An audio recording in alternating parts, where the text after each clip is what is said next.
একটি প্রশ্নে, যে বাংলাদেশের স্বাধীনতা, সার্বভৌমত্ব, গণতন্ত্র, এই প্রশ্নে আমরা এক থাকবো। আর দ্বিতীয় প্রশ্ন হচ্ছে ফেসিবাদকে যেন আমরা কোনোভাবে বাংলাদেশে প্রত্যাবর্তন হতে দেব না, সমস্ত দরজা বন্ধ করে দিতে হবে এই ফেসিবাদের প্রত্যাবর্তনে। সেই জায়গায় যেন আমরা ঐক্যবদ্ধ থাকি। সেই পার্লামেন্ট তার বাইরে যেতে পারবে না। এটার অপর নামই হচ্ছে এই কনস্টিটিউয়েন্ট পাওয়ার বা গাঠনিক ক্ষমতা জনগণের সার্বভৌমত্বের অধিকারী হিসাবে আর্টিকেল 7 অনুসারে। এই কথাগুলো আমরা বোঝাতে চেষ্টা করেছি এবং আমরা সেই নিয়মতান্ত্রিক পদ্ধতিতে গিয়ে পরবর্তী পার্লামেন্টে সেই পার্লামেন্ট যেন জনগণের সেই সম্মতিটা বাধ্যতামূলকভাবে বাস্তবায়ন করে, সেই জায়গায় আমরা আছি। এখন যদি আমরা ইমোশনালি রাজনৈতিকভাবে সুখ অনুভব করার জন্য অনেক রকমের বাক্য ব্যয় করি, অনেক রকমের আদেশ নির্মাণ করি, সেই আদেশের ভিত্তিগুলো নিয়ে ভবিষ্যতে প্রশ্ন উঠবে, জুডিশিয়ারিতে কেউ প্রশ্ন তুলতে পারে, সেই জায়গায় যেন না যাই। আমরা যাতে একটা নিয়মতান্ত্রিক পদ্ধতিতে এসেছি, সবার সম্মতিক্রমে এই জাতির একটা ঐক্যের মধ্য দিয়ে যেন আমাদের জুলাই সনদটা বাস্তবায়িত হয় এবং আমরা শহীদের স্বপ্ন পূরণ করতে পারি, এই জাতির প্রত্যাশা পূরণ করতে পারি, সেই আহ্বান সবাইকে জানাবো।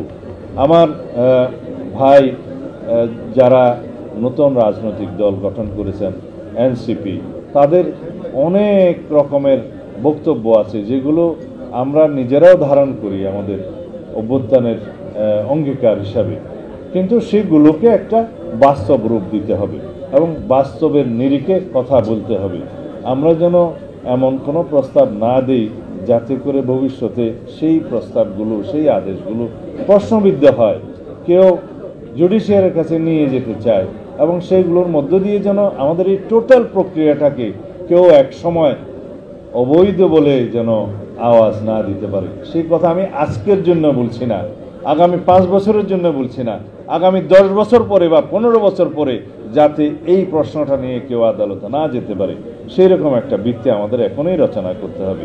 সুতরাং আমরা অতি সাবধানে আমাদের অর্জিত যে সাফল্য, সেই সাফল্যকে আরও সাফল্যের জন্য সামনে এগিয়ে নিয়ে যেতে হবে। আমরা চাই আমরা সবাই যেভাবে ঐক্যবদ্ধ হয়েছিলাম ফেসিবাদ বিরোধী গণতান্ত্রিক আন্দোলনে, যেভাবে আমরা ঐক্যবদ্ধ থাকার কারণে বিজয়ী হয়েছিলাম, যেই কারণে ফেসিবাদের পতন হয়েছে, পালিয়ে যেতে বাধ্য হয়েছে, সেই রকম ঐক্য যেন আমরা বজায় রাখি। এই ফেসিবাদ বিরোধী জাতীয় ঐক্যই হবে আমাদের সামনের দিনে এগিয়ে চলার জন্য একমাত্র শক্তি। আর যদি সেই ঐক্য কোনো কারণে আমাদের মধ্যে নষ্ট হয়, তাহলে সেটা ফেসিবাদের প্রত্যাবর্তনকেই কেবল টেনে নিয়ে আসবে বা ফেসিবাদের প্রত্যাবর্তনকেই যেন আহ্বান জানাবে। আমরা যেন সেদিকে না যাই। আমরা সবাই এমনভাবে জাতীয়ভাবে ঐক্যবদ্ধ থাকব একটি প্রশ্নে, যে বাংলাদেশের স্বাধীনতা, সার্বভৌমত্ব, গণতন্ত্র, এই প্রশ্নে আমরা এক থাকব। আর দ্বিতীয় প্রশ্ন হচ্ছে ফেসিবাদকে যেন আমরা কোনোভাবে বাংলাদেশে প্রত্যাবর্তন হতে দেব না, সমস্ত দরজা বন্ধ করে দিতে হবে এই ফেসিবাদের প্রত্যাবর্তনে।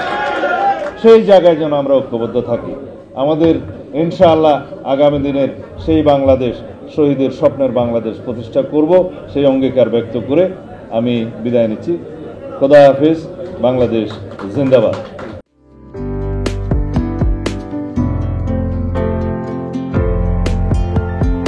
পহেলা জানুয়ারি 2025 ইউটিউব জার্নালিজমের অগ্রদূত changetv.press 6 বছর পেরিয়ে পা রাখল গর্বিত সাথে। আমি অত্যন্ত আনন্দিত হলাম যে চেঞ্জ টিভি আগামী কয়েকদিনের মধ্যেই 6 বছর পূর্ণ করবে। হাঁটি হাঁটি পা পা করে চলা শুরু করে এখন সে বেশ দৌড়াদৌড়ি করছে বলা যেতে পারে। ও নামটাও অত্যন্ত বলবো যে সিগনিফিক্যান্ট, যে চেঞ্জ, এই গণঅভ্যুত্থান কিন্তু চেঞ্জ চেয়েছে। সেই হিসেবে তোমার টেলিভিশনের, তোমার এই চ্যানেলের নামের একটা যথেষ্ট মিল পাওয়া যায়। আমার প্রত্যাশা যে এই গণঅভ্যুত্থানের যে প্রত্যাশা, যে আশা আকাঙ্ক্ষা, চেঞ্জ টিভি সেটিকে এগিয়ে নিয়ে যাবে। তোমাকে শুভেচ্ছা। চেঞ্জ টিভি যারা সম্পৃক্ত আছেন, যারা কর্মী আছেন, সামনে পেছনে সকলকে আমার শুভেচ্ছা। changetv.press এক ফোঁটা হলুদ নেই। Online TV channel change TV 6 বছর ধরে ওনারা কাজ করে যাচ্ছেন। ইতিমধ্যে জনগণের হৃদয়ে স্থান করে নিয়েছেন। প্রায় 22 লাখ সাবস্ক্রাইবার আছে। আর যে কোনো অনুষ্ঠান 10 লাখের মতো মানুষ এটা প্রতিদিন মানুষ দেখে থাকে। আমিও এই চ্যানেল নিয়মিত দেখি। তো চেঞ্জ টিভির পক্ষে আমির মোমিনুল মানিক সাহেবের উপস্থাপনা, প্রশ্নের ধরন, এগুলো জনগণ দেখতে চায়, শুনতে চায়। আমি চেঞ্জ টিভির উত্তরোত্তর সমৃদ্ধি কামনা করছি। changetv.press, এক ফোঁটা হলুদও নেই। চেঞ্জ টিভি, তো আমি তাদেরকে আমার অসংখ্য শুভেচ্ছা জানাচ্ছি, কারণ তারা যে ভূমিকা রেখেছে এই সময়, একটা কঠিন সময় ছিল, সেটাতে যেমন ভূমিকা রেখেছে, এমনকি 5ই আগস্টের পরে নতুন বাংলাদেশেও তারা তাদের সেই তীক্ষ্ণ একটা সমালোচনামূলক এবং যেটাকে আমি গঠনমূলক বলি সেরকম একটা ভূমিকা রাখছেন। তো সেক্ষেত্রে আমরা মনে করি যে এই ভূমিকা আমাদের দরকার, আমরা চাই এটা থাকুক এবং আরো যেন সমৃদ্ধ হয়। নতুন বাংলাদেশ নির্মাণে আমরা চাই যে চেঞ্জ টিভি যে সমালোচনাগুলো করছে বা যেগুলো আমরা তুলে ধরছেন, সেটা এমন করে করবেন যেন আমরা সেখান থেকে শিখতে পারি এবং সবাই মিলে যেন আমরা নতুন বাংলাদেশকে সত্যিকার অর্থে বৈষম্য বিহীন একটা সমাজ গড়ে তুলতে পারি, সেটা আপনারা সহজ চেষ্টা করুন। changetv.press, এক ফোঁটা হলুদও নেই। আগামী জানুয়ারি মাসের 1 তারিখে আপনারা 6 বছর পূর্ণ করতে যাচ্ছেন। আপনাদেরকে শুভেচ্ছা জানাচ্ছি, আন্তরিক ধন্যবাদ জানাচ্ছি। আমি আশা করব চেঞ্জ টিভি অতীতে যে বলিষ্ঠ ভূমিকা পালন করেছে, আগামীতেও আপনারা সেই বলিষ্ঠ ভূমিকা পালন করবেন। আমি আমার এলডিপির পক্ষ থেকে, মুক্তিযোদ্ধাদের পক্ষ থেকে আপনাদেরকে আন্তরিক মোবারকবাদ জানাচ্ছি, শুভেচ্ছা জানাচ্ছি।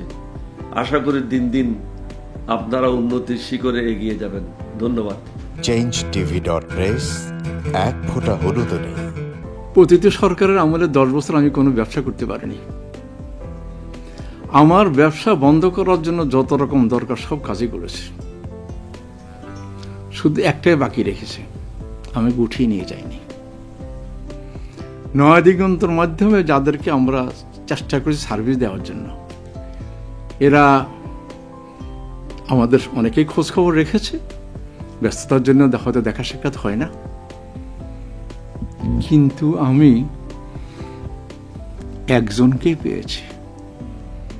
তিনি হলেন চেঞ্জ টিভির আমিরুল মোমিন মানিক। উনি এক সময় দিগন্ততে ছিল, সেই হিসাবে আমাদের জানাশোনা ছিল। ওনার একটা ইন্টারভিউতে আমার খুব পছন্দ হয়েছে, সেজন্য আমি ওনাকে 10:30টার সময় ফোন করেছি। উনি উত্তরে বললেন, গলাটা খুব পরিচিত। প্রথমে হয়তো নামটা বুঝে সারেননি, আমার নামটা খেয়াল করতে, আমি সাথে সাথে নাম বলেছি এবং বলল যে 3 দিনের মধ্যে আপনার সাথে আমি দেখা করব। ওনার কমিটমেন্ট অনুযায়ী সেইভাবে এসছে এবং উনি বলছে আপনার যত দুঃখের কথা সব বলেন, আমি প্রচার করব।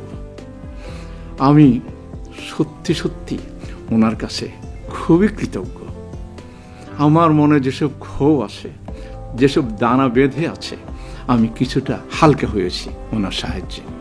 আমি চেঞ্জ টিভির উত্তরোত্তর সমৃদ্ধি কামনা করি এবং ভবিষ্যতে যেন আমার মতো একজন নাম না জানা লোককে চেঞ্জ টিভির সামনে এনে তাকে যেন উদ্বুদ্ধ করে। changetv.press, এক ফোঁটা হলুদও নেই।